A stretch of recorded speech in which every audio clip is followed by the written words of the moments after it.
Good morning আমার happy TV ফ্যামিলিতে তোমাদের সবাইকে জানাচ্ছি নতুন করে আরও একবার ওয়েলকাম। আমি পাপিয়া চলে আসলাম নতুন সকালে নতুনভাবে একটা নতুন মিষ্টি ব্লগ ভিডিও নিয়ে ঠিক তোমাদের সামনে।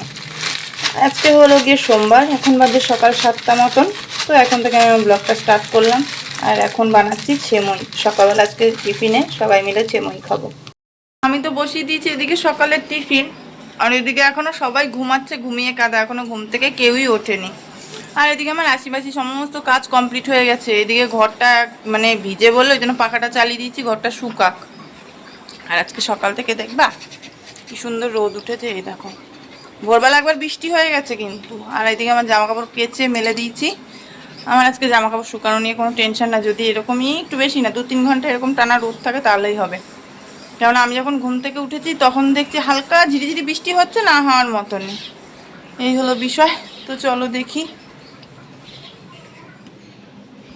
আমার মাম্মামের অবস্থা দেখো, ঘুম থেকে উঠে ব্রাশ করা হয়ে গেছে ওর।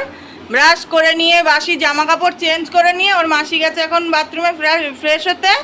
আর উনি আবার এই যে বাসি বিছনা দখল করে নিয়ে শুয়ে আছে। উঠবি তো?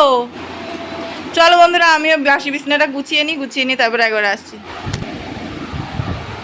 তো এই যে আমার বাসি বিছনা গুছানো কমপ্লিট। এই যে এদিকে এদের খেলার ঘটা দেখো। কি খেলছিস তোরা? মা বাবা? আমার মনা মা বাবা খেলতে কি ভালোবাসে। ওর একটাই খেলা মা বাবা দিদি বোন। আর এদিকে রান্না হচ্ছে বন্ধুরা, কি বলতো আজকে রান্না হবে, দাঁড়াও দেখাই একেবারে। আমার তরকারির জল শুকিয়ে গেছে। এই যে উচ্ছে আলু চচ্চড়ি হচ্ছে, আর তার সাথে হবে চিকেন। এই যে চিকেনটা এই যে মশলা মাখিয়ে রেখে দিয়েছি, চিকেনটা হবে।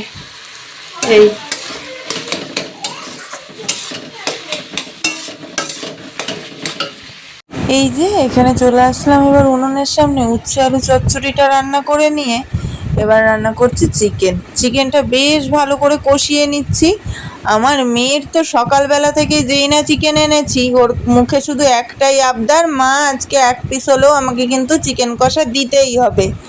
আমার মেয়ে তো এমনি একটু চিকেন মটন ভক্ত বলতে পারো, তোমরা তো সেটা নিশ্চয়ই জানো। তো ওই যে তার সাথে সাথে এখন কিচ্ছু করার নেই, দিতেই হবে মানে দিতেই হবে। তো যাই হোক, এদিকে তোমাদের সাথে কিন্তু আমার গল্প করতে করতে চিকেন কষানো রান্না কমপ্লিট হয়ে গেছে। এবার এই যে চিকেনটা নামিয়ে নিয়ে আগে আমার যে মেয়েকে দিয়ে একটু ঠান্ডা করে নিই। কারণ বলো তো, যে দেবতার যে ফুলে সন্তুষ্ট তাকে অবশ্যই সে ফুলে সন্তুষ্ট করা উচিত। তো মেয়েকে এক পিস দিয়ে বাটি করে বসিয়ে দিয়ে নিই, ব্যাস। তারপরে আমার নিজের কাছে নিজেরও অনেকটা ঠান্ডা লাগবে, অনেকটা শান্তি মনে হবে। আর আমার মেয়ের শান্তি মানে আমার একদম বিলকুল শান্তি। তো যাই হোক, চলো বন্ধুরা। সকালবেলা খেয়ে দিয়ে নিয়ে তারপরে স্নান ধান করবো, ধোয়া মাজা করবো, করে নিয়ে যাবো স্নান করতে। এনে বস, সব খেতে বস। এইখানে এইখানে ভাত বেড়ে নিয়েছি। চলো আবার খেয়ে দিয়ে নিয়ে তারপরে একেবারে আসছি। না না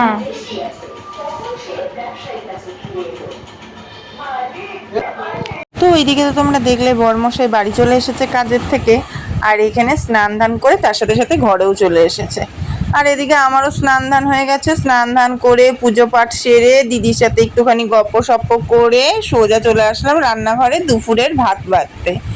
এই যে এখন দুপুরের ভাত টাত বেড়ে নিয়ে খাওয়া দাওয়া করবো। খাওয়া দাওয়া করে নিয়ে ধোয়া মাজাটা আজকে স্নান ধান করার আগেই করে নিয়েছিলাম। বাকি থাকবে শুধু তিনটে থালা মাজতে, আর কতক্ষণই বা লাগবে। আজকে কেন জানি না মন হলো সকালবেলায় যে চলো গিয়ে একেবারে রান্না টান্না করে নিয়ে একেবারে কড়া টড়াটা মেজে নিই। নিজের সংসারের কাজ নিজে যতটা আগিয়ে রাখবো, আমার মনে হয় সেটা যেন নিজের কাছে নিজেরই অনেকটা হালকা লাগে। হ্যাঁ, প্রত্যেক দিনকার এই কড়া টড়াগুলো মাজি না, সত্যি কথা বলতে গেলে সময়ও হয়ে ওঠে না, আর ইচ্ছা করে না। সব দিয়ে বড় কথা, ইচ্ছা করে না, জানো তো বন্ধুরা। কি মনে হয় যে না থাক, একেবারে দুপুরবেলা খাওয়া দাওয়া করে নিয়ে একেবারে মেজে নেবো। তো যাই হোক, আজকে যেহেতু দিদি ছিল, দিদির সাথে গল্প করতে করতে মনে হলো কি যে না, আজকে তো দিদির সাথে গল্প করছি, তো গল্প করতে করতে একবারে এদিকে কাজও করি গল্পও করি, দুটো একসাথেই হবে। তো সেই কারণে আজকে একবার মেজেও নিয়েছিলাম।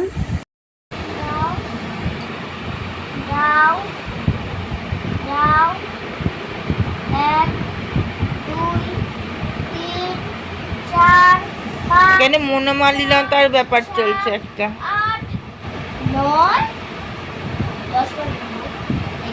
কি আছে টুটুস?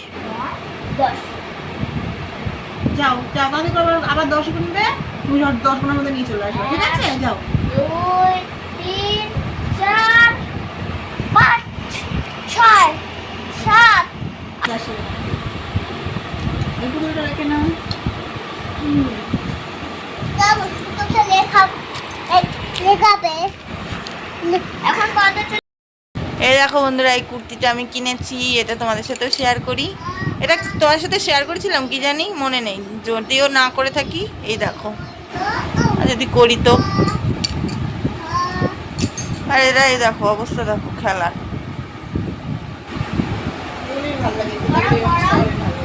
ভালো লাগে।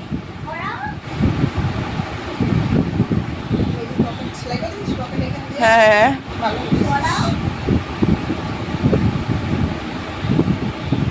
ও আমার তো বাড়ি বাড়িতে হয়েছে ভালো লাগে জানি। বাড়িতে খাওয়া দাওয়া করে বন্ধুরা এক সন্ধ্যার পরে অনেকটা লং টাইম পরে চলে আসলাম তোমাদের সামনে। এখন একটু বেরোচ্ছি, দিদি তো আমাদের বাড়ি আসলে সেরকম একটা বেরোনো হয়ই না, কারণ আমাদের এখানে না আছে সামনে বাজার, না আছে কিছু যে কোথায় যাব। তাই তো আজকে এখন যাচ্ছি মেয়ের রেশন কার্ডের ব্যাপারে। তো যেহেতু একটুখানি দরকার তো বেরোতেই লাগবে, দিদিকে বললাম চল, তুই তো কখনো তো আমাদের এখানে আসলে বেরোনো হয়ই না, তো একেবারে চল একটু বেরোবি, ঘুরেও আসা হবে, দরকারও মেটানো হবে, সবই হবে। তো এই হলো ব্যাপার, চলো বেরোই।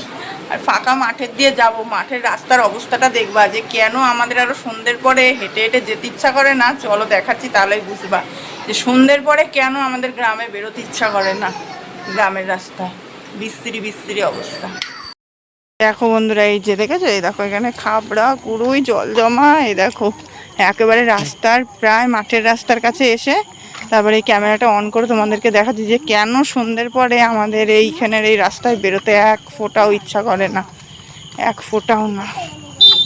আর এবারে এই যে আসলাম অনেকটা সময়ের পর একটুখানি তোমাদের সামনে। এই দেখো লাইটের আলোর কাছে, এতক্ষণ পুরো ফাঁকা মাঠ, অন্ধকার গুটগুটে রাস্তা, আর আমাদের চুটু ছুটে পড়েছে কোলে। আর এই যে আমার মানাই, আমার মানাই যাচ্ছে হেঁটে হেঁটে, আমি যাচ্ছি, আমাকে জানি না কতটা কি বোঝা যাচ্ছে, অন্ধকার রাস্তা তো একটু একটু আলো আছে, তো সেই কারণে চলো একেবারে দরকার। সন্ধ্যেবেলা বাড়ি এসেই বন্ধুরা বাড়ি চলে এসেছি, আর নিয়ে নিয়েছি এই যে সন্ধ্যাবেলার টিফিন। এখানে চপ, সিঙ্গাড়া, পেঁয়াজি, এই হলো আমাদের সন্ধ্যাবেলার টিফিন। আর এই যে দিদিকে এখানে চা করে দিয়েছি, যেহেতু আমি চা খাই না। তো বন্ধুরা বিশ্বাস হলো তো কেন আমরা সন্ধ্যের পরে আমাদের গ্রামের রাস্তায় বেরোই না, কিরকম ভয়ঙ্কর রাস্তার পরিস্থিতি হয়ে থাকে সন্ধ্যের পরে। বিশেষ করে যখন জল বৃষ্টি হয়, মানে বৃষ্টি টিষ্টি হয় এই বর্ষাকালে, এত বাজে পরিমাণ অবস্থা হয়ে থাকে না আমাদের গ্রামের রাস্তায়, যে রাস্তা থেকে হাঁটার বিন্দুমাত্র ইচ্ছেটুকু আর থাকে না আমাদের, বুঝেছো? এক ফোঁটাও ইচ্ছে থাকে না। সে যতই দরকারি কাজ হোক সকালবেলায় মেটানোর চেষ্টা করি, বিশেষ করে পায়ে হেঁটে যদি যাওয়ার মতন হয়। আজকে যেমন আমরা পায়ে হেঁটেই গেলাম, তো এরকম বিন্দুমাত্র ইচ্ছে থাকে না আমাদের, বিশ্বাস করো। যেহেতু আমি চা খাই না, তোমরা তো জানোই, তো সেই কারণে আমি আর চা খেলাম না, আমি শুধু চপ মুড়ি খাবো। আর এতখানি রাস্তা হেঁটে এসছি, মাজা যন্ত্রণায় ছিঁড়ে যাচ্ছে জানো বন্ধুরা, এক ফোঁটা ভালো লাগছে না। নে খা, তাড়াতাড়ি খা, খেয়ে নিয়ে বই নিয়ে বস, মেয়েকে পড়াতে বসবো এবার। খেয়ে ঠেয়ে নিয়ে একটুখানি হোমওয়ার্ক বাকি আছে মেয়ে, সেই হোমওয়ার্কগুলো কমপ্লিট করাবো। রাত্রেবেলা রান্না টান্না তো আর ঝামেলা নেই, অত চাপ নেই, যা আছে এক মুখ করে সবার হয়ে যাবে। যাই হোক চলো খেয়ে দিয়ে নি, তারপরে আসছি। রাত্রেবেলা বন্ধুরা এই কেবল খাওয়া দাওয়া করে উঠলাম। দিদি খেলো না, আমাদের চুট্টুসও রাত্রেবেলা খেলো না, ওদের নাকি ভালো লাগে না, পেট ভরে রয়েছে। তো যাই হোক, চুট্টু সেই সন্ধ্যাবেলা চপ মুড়ি খেয়েছে সেই, আর আমার মনে হয় ওর বাবার সাথে ভাত খাচ্ছে। ঘুম দিয়ে এক ঘুম দিয়ে নিয়ে ভাত টাত খেয়ে নিয়ে এই আসলাম এখন তোমাদের সামনে। এবার খাওয়া দাওয়া হয়ে গেছে, আমার মনা খাচ্ছে, খেয়ে নিয়ে ব্যাস ঘুম দিয়ে দেবো আবার সেই কাল সকালে। তো যাই হোক বন্ধুরা চলো, আজকে আর একদম আর বেশি কথা বলতে ভালো লাগছে না বসে বসে, কেননা এতখানি রাস্তা হেঁটে গেছি, হেঁটে এসেছি, প্রচণ্ড পা কামড়াচ্ছে। আর এমনি আমার পা কামড়ানোর সমস্যা, জানি না কেন এরকমটা হয়, কী প্রবলেমের থেকে হয়। তো চলো বন্ধুরা, আজকে মতো সবাইকে tata, bye bye, good night. সবাই অনেক অনেক ভালো থেকো, সুস্থ থেকো। দেখা হবে নতুন একটা সুন্দর ব্লগ ভিডিও নিয়ে ঠিক কাল দুপুর 1টায়। আজকে মতন সবাইকে টাটা, বাই বাই। আমি তোমাদের পাশে সবসময় আছি, ছিলাম, থাকো। তাদের জন্য সবাইকে